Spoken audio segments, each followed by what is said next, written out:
Alors, pour le foie gras, je vous amène avec moi. On va partir sur un sauterne. Ici, on a deux options de sauterne. Une pour les bourses beaucoup plus élevées et une pour les bourses quand même élevées, quand même un peu. Alors, on aura un Château d'Yquem en sauterne. Ici, on a un 2005 et vous avez un Rieux sec en sauterne aussi. Donc, pourquoi le sauterne? Parce qu'on va être sur un vin qui va avoir du corps, puisqu'on est sur des vins qui vont être ce qu'on appelle des vins liquoreux ou moelleux. Ils vont avoir de la sucrosité, de l'épaisseur, de la complexité. Donc c'est pour ça qu'on va les mettre avec du foie gras parce que ce seront des vins qui auront en texture en bouche le même équilibre en termes de présence dans la bouche. Alors pour la dinde, on va partir en Bourgogne parce que je suis pas très Bordeaux, désolée.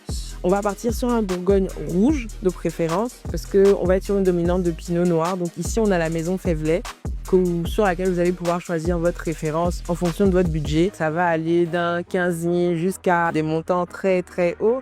Mais Bourgogne, un Pinot à dominance Pinot Noir. Enfin, de toute façon, en rouge, en Bourgogne, il n'y a principalement que du Pinot Noir.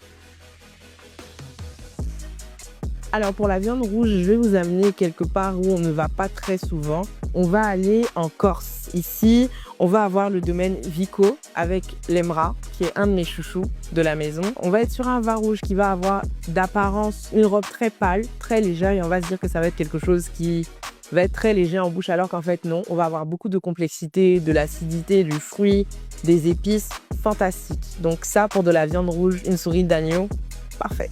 Joyeux Noël!